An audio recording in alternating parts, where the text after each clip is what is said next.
Hi, I'm Steve Rowe, Executive Director. Today is Thursday, September 1st. I'm recording this message around 11 a.m. on Thursday. This video will be uploaded and available to you later today. I have a special guest today. This is my 9-month-old English Golden Retriever. Her name is Lucy, and we'll see how this works. Hopefully she will just lay down at my feet in a minute and you won't hear her too much, but it's like we'll give it a shot. We're usually able to complain about the weather, whether it's too hot, too cold, too humid, but the last couple of weeks have just been so perfect.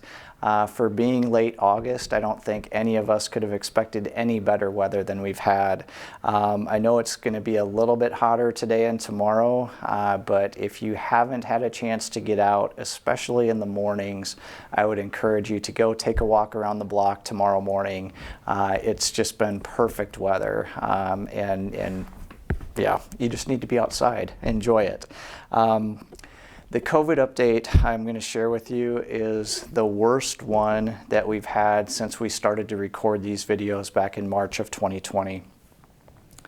Last week, Kim talked about 2 positive cases of COVID in the loft, and she shared with you that this was really our worst fear, that especially in the loft environment, because of the social environment or the social model that the loft care is built around, and the types of residents who we care for in the loft with memory issues, that if it got into the loft, it probably would spread very quickly. So the first positive case that we had in the loft happened on Sunday, August 21st. That was at a time that there were no staff members who had tested positive any time in the around that time period, and we're pretty sure that the resident got this from a visiting family member. 2 days later, we had the second person test positive, and then 2 days after that, last Thursday, we had the third person test positive. By last weekend, we were up to 10 of the 12 loft residents who had tested positive for COVID. So the fear that Kim talked about last week and that we had always held came true. We cannot restrict visitor access to any of the licensed areas, but we truly would encourage you not to visit friends or loved ones in the loft during this time when we know that we've got 10 positive cases there. By the end of next week, it will be much safer than it is today. There is both good news and bad news for the 10 residents who have tested positive, and I'm going to start with the bad news. One of our residents was sent to the hospital a couple of days ago because they were not getting enough oxygen, and so that person went to the hospital to get treatment. It seems to be going fairly well, and we expect them to return to Oak Knoll shortly, but this was the first person who has had to be hospitalized for COVID out of the entire pandemic for us at Oak Knoll, so whether it's residents or staff. Please pray for or send positive thoughts to that resident and to their loved ones as we work through this first hospitalization. The good news that I want to share is that 9 other residents who tested positive really are not all that sick, and some are not even symptomatic. So the worst symptoms that we have are basically cold-like symptoms, a runny nose, but 9 of the 10 people are doing very well. And we certainly hope that continues to be the case. Another bit of good news is that as of yesterday, we do not have any independent living residents who are currently quarantined due to a COVID positive test. In addition to the 10 loft residents who are positive, we also currently have 8 staff members who are off work for a while due to a positive COVID test. 4 are in dining services and 4 others are in nursing. Within that group of 8, most are mildly symptomatic, but at least one person was really feeling sick. The 4 positive dining services tests all happened yesterday. So we're losing a lot of person hours per day and per week with those 4 individuals. And we have to continue to serve our most dependent residents that don't have any other food options, those who live in the health center and most of our assisted living residents. So Bruce and his team have been working very hard to shift around where people are working so that we can continue to serve the most dependent who live among us. As you can imagine, it's really, really stressful to lose 4 people in one day. And so any words of support and encouragement that you can share with our dining services staff members and with dining services leadership would truly be appreciated. Many of you have reached out already to tell us that you're willing to help, delivering trays, picking up trays, or whatever we can find for you to do. Thank you so much for that offer of assistance. Our challenge with the mix of people who are out is really in the meal preparation side rather than in the delivery and pickup side. But Bruce absolutely is thinking about what we can use volunteer assistance with. And if there's anything that we can have you do for us, we will certainly let you know. And thank you again for that offer. A couple households have also asked about receiving a financial credit on your bill for the time that in-person dining is shut down. Yes, we will provide that for those who ask.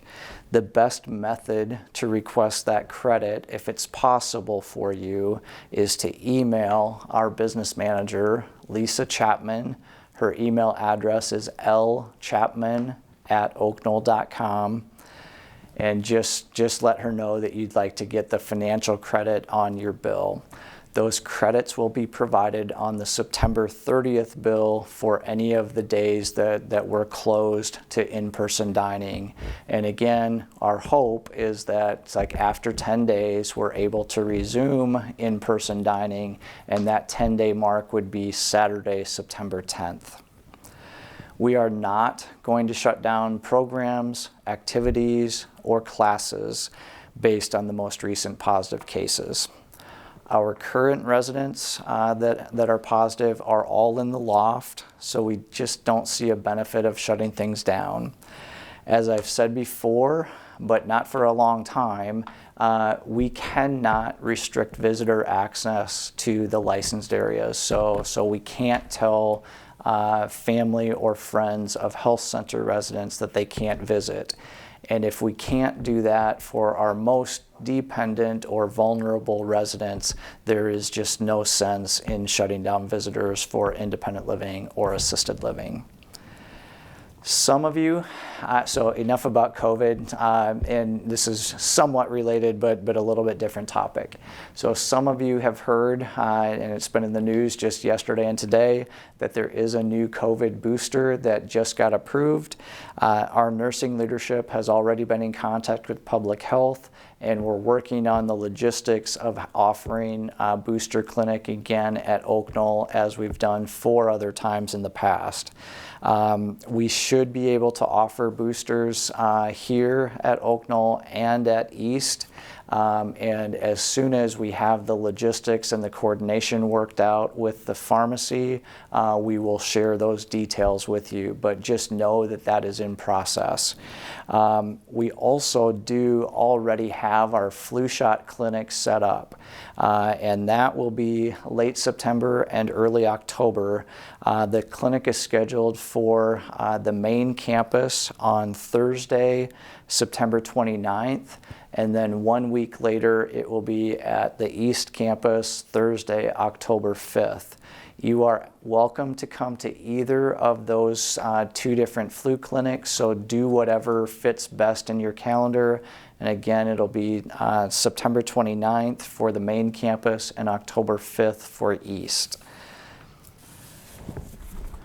New topic. Yesterday was the 5th Wednesday of the month, which meant that we had a great team of residents at serving at the free lunch program. The meal yesterday included fresh corn on the cob. It smelled so good. When I got there, I emptied the corn water from all of the preparation that had happened, and it's like it just smelled so good, and I was really looking forward to it. We actually ran out of food yesterday. So there was such demand for what we were doing. I think we served about 130 meals yesterday, and the volunteers who usually get to eat at the end of the meal didn't eat because we truly ran out of food. So that's a good thing. I was washing dishes, and it's like many of the guests commented on how much they appreciated the very good food that we shared with them yesterday. So thanks to that team for all of your work. And the last thing I want to talk about, we continue to be thankful for the summer concerts. There were some really, really good concerts in August. We have a couple of concerts coming up in September. So on Tuesday, September 6th, next Tuesday, at the main campus is the Johnson County Ukulele Social Club. That will be in the Spring Building courtyard. And then 2 weeks later, we have a concert at East, and that will be the Blake Shaw Trio. There's details about both of those concerts in the monthly Acorns newsletter, which should hit your mailboxes here in the next day or so. And I've talked a lot. I'm going to stop here. Football returns to us this Saturday. Go Hawks!